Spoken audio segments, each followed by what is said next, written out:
பாங்கறிந்து மேடை ஏறி இருக்கும் பேச்சாளர்களே, தேரெழுந்தூர் கம்பன் கழகத்தை சார்ந்த பெரியவர்களே, என் அன்பு தமிழ் சொந்தங்களே, உங்கள் அத்தனை பேருக்கும் என்னுடைய பணிவின் வணக்கங்களை முதலில் தெரிவித்துக் கொள்கிறேன். பொதுவாக நேரம் கடக்க கடக்க பேசுகிறதே ஆபத்துக்குரியது நடுவர் அவர்களே. அதுவும் மணி 9 வேற நெருங்கி கொண்டிருக்கிறது. வருவோம்னா இந்த மண்ணில் இருக்கும் நீங்கள் அத்தனை பேரும் தங்கங்கள் என்பதனால். எதுக்கு தங்கம்னு சொல்கிறேன்? கசடுகளை எல்லாம் நீக்கிவிட்டு எது தங்குகிறதோ அதற்கு பெயர் தங்கம். மணி 9 நெருங்கினாலும் கம்பனை கேட்போம் என்று தங்கி இருக்கிறீர்களே, நீங்கள் அத்தனை பேரும் தங்கங்கள். உங்கள் அத்தனை பேருக்கும் என்னுடைய பணிவின் வணக்கங்கள். பெரியவர்களே, எனக்கு முன்பு பேசிய ஐயா அவர்கள் ஒரு கருத்து சொன்னார் பாருங்க, எனக்கு ஜீரணமே ஆக மாட்டேங்குது. கைகே என்ன சொல்லிட்டாலாமா, காட்டுக்கு போன்னு சொல்லலையாமா, 7 ஆண்டில் வான்னு சொல்லிட்டாலாமா. என்ன உருட்டி இருக்கிறாரு பாருங்க, கம்பருக்கே அடுக்காதுங்க இது. அவரே ஒரு நிமிஷம் அந்த பக்கம் அதிர்ச்சியானாரு, திரும்பி நிக்கிறாரு. நான் என்ன கேட்கிறேன், முதல்ல நீ ஏன் உன் பையனை காட்டுக்கு துரத்துன, அந்த கேள்விக்கு வருவோமா முதல்ல. அதுவும் என்ன சொல்றாரு, விராவரும் புவிக்கலாம் வேதமே என்ன ராமனை கேட்கிறப்ப என்னன்னு கேட்டா, என் மகன் ராமன் கேட்டாளா, என் மகன் ராமன் கேட்டாளா, ஏய வரங்கள் 2 ஒன்றினால் என் சே உலகாழ்வது. உங்க ராமன், உங்களுடைய தூய தாய் கைகை என்ன கேட்டா தெரியுமா, சீதை கேள்வன் போய் வனமாழ்வது. அது வரைக்கும் என் பையனாமா, இப்ப மட்டும் சீதையினுடைய வீட்டுக்காரராமா. தூய அன்னையை பத்தி பேசிட்டு போயிருக்காரு, சிவப்பு கலர் சட்டை வேற போட்டிருக்கிறாரு. எப்ப அதெல்லாம் ஒரு பிரச்சனையா நாட்டுல? டேஞ்சர் அது நடுவர் அவர்களே. பட்டிமண்டபத்தினுடைய தலைப்பு என்ன? அன்னை பெரியவரா தந்தை பெரியவராங்கிறதுலாம் கிடையாது. பட்டிமண்டபத்தினுடைய தலைப்பு கம்பனுடைய காவியத்தில் பெரிதும் நம் நெஞ்சம் கவர்வது தாய்மையினுடைய பாசமா தந்தையினுடைய நேசமா என்பது. இந்த காப்பியத்தில் 3 தந்தைமார்கள் வருகிறார்கள். நான் ஒரே ஒரு இடத்தை மட்டும் 3 பேருக்கும் சொல்லிவிட்டு இடம் சாருகிறேன். தயரதன், வாலி, ராவணன். ஒருத்தன் மனுஷன், ஒருத்தன் குரங்கு, ஒருத்தன் அரக்கன். 3 பேரும் குணத்தால் ஒருவர் கிடையாதே, ஆனாலும் தந்தை என்கின்ற நேசத்தால் கம்பன் அவர்களை ஒரு நேர்கோட்டில் நிறுத்தி காட்டுகிறான். எப்படி? தயரதனுக்கு உசுரே ராமன் தாங்க, உசுரே ராமன் தான். விஸ்வாமித்திரர் நான் ஒரு வேள்வி செய்ய போகிறேன், உன் பசங்க 4 பேர்ல கரிய செம்மலை தந்துடுதுன்னு கேட்டது மட்டும் தாங்க மிச்சம்.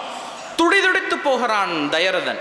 அது எப்படி கம்பர் சொல்றாரு தெரியுமா, ஏற்கனவே அடிப்பட்டு ஒருவன் ஏற்கனவே பார்வை இழந்தவன் கண் பார்வை பெற்று மீண்டும் இழந்தவன் போல தயரதன் ஆகிறானாமா. உங்களுக்கு ஒரு விஷயம் தெரியுமா, நம்மளை பார்த்து யாராவது ஒரு சாபம் சொல்லிட்டா நம்ம வருத்தம் தானே படுவோம். யாராவது ஒரு சாபம் விட்டுட்டோம், ஐயோ எனக்கு ஒருத்தங்க சாபம் விட்டாங்கன்னு துடிதுடிச்சு தானமா போவோம். ஆனால் தயரதன் தனக்கு வந்த சாபத்தை வரமாக பார்த்தான்.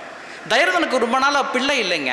அப்ப காட்டுக்கு போறப்ப சிரவணனை எதிர்பாராத விதமாக கொன்று விடுகிறான். அவனுடைய தந்தை என்ன சாபம் கொடுக்கிறான் தெரியுமா, நான் என் மகனை பிரிந்து வாடுவதை போல நீயும் உன் மகனை பிரிந்து வாடுன்னு ஒரு சாபம் கொடுத்துட்டான். நம்மளா இருந்தா துடிச்சு போயிடுவான். ஆனால் தயரதன் அதை கேட்டு மகிழ்ந்தான். ஏன்னா அவனுக்கு குழந்தை இல்லை. அப்ப எனக்கு ஒரு பையன் பிறக்க போகிறான் என்று தனக்கு வந்த சாபத்தை கூட வரமாக பார்த்த தந்தை தயரதன் மறந்து விடாது. சபாஷ்.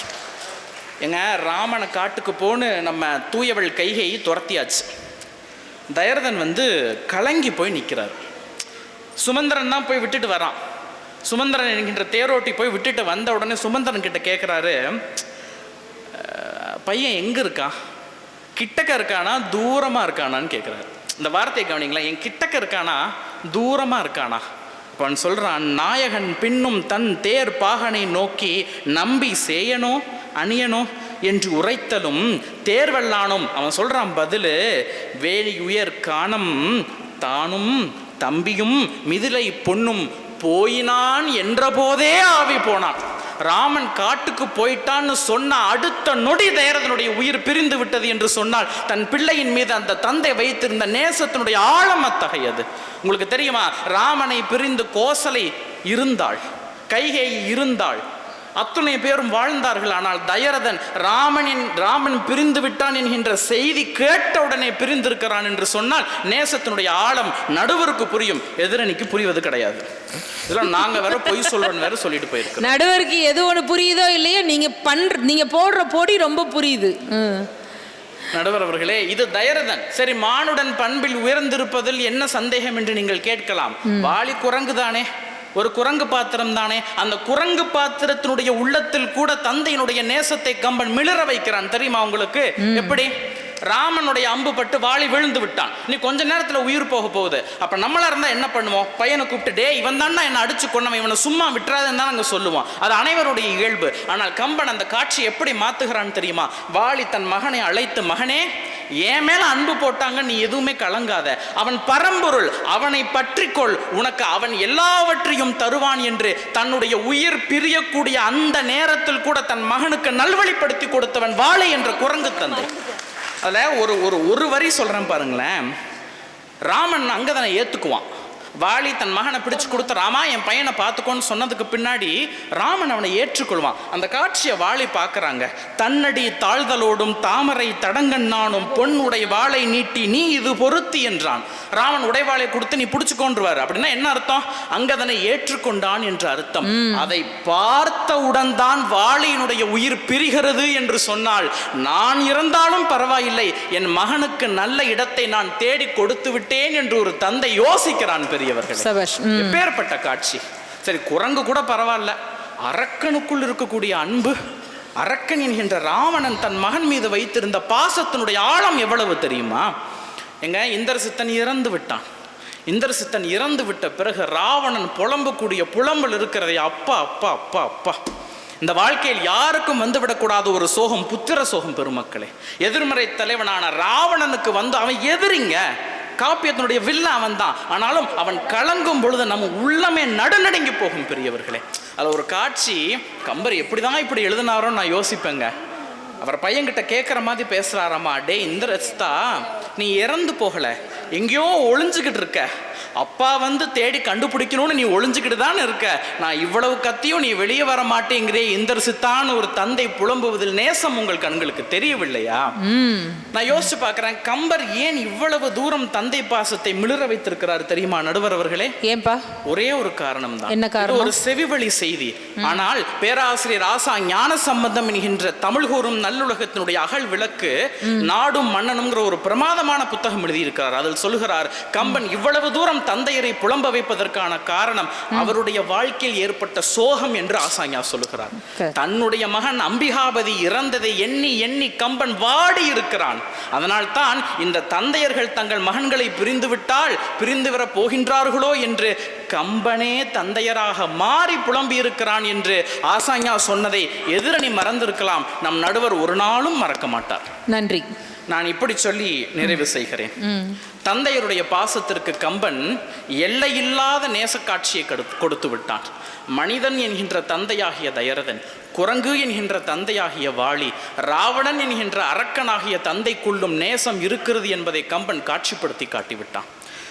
சமீபத்தில் புதுக்கோட்டையில் ஒரு அருமையான நிகழ்வு நடந்தது.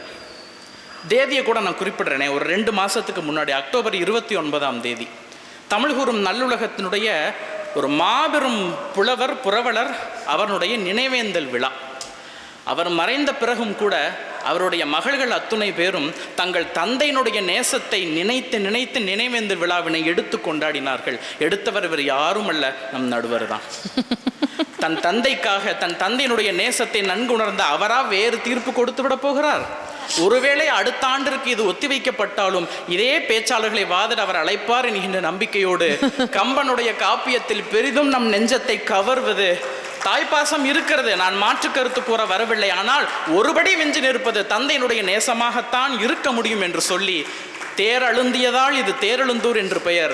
கம்பனுடைய கவியால் தமிழும் அழுந்தி இருக்கிறது. இது தமிழ் அழுந்தூர் என்றுதான் சொல்லப்பட வேண்டிய திருத்தலம். அப்படிப்பட்ட இந்த திருத்தலத்தில் எங்களுக்கும் பேசுவதற்கு வாய்ப்பளித்த உங்கள் அத்தனை பேருக்கும் நன்றி சொல்லி, கம்பன் எப்படித்தான் பாட்டு எழுதினான்னு தெரியலங்க. எண்ணி எண்ணி திட்டம் போட்டு எழுதினானோ, எண்ணாமல் எங்கிருந்தோ கொட்டினானோ, புண்ணியத்தால் உடன் பிறந்த புலமைதானோ, போந்த பின்பு அறிவமைந்து புகன்றதாமோ, தன்னியல் சேர் தமிழனங்கின் தவமேதானோ, தயரதனும் சனகனும் தரித்த நோன்போ, விண்ணமுதின் சுவைகள் எடுத்த கம்பன் பாடல் விரிந்த விதம் என்றென்றும் வியப்பையாகும். வாய்ப்புக்கு நன்றி, வணக்கம்.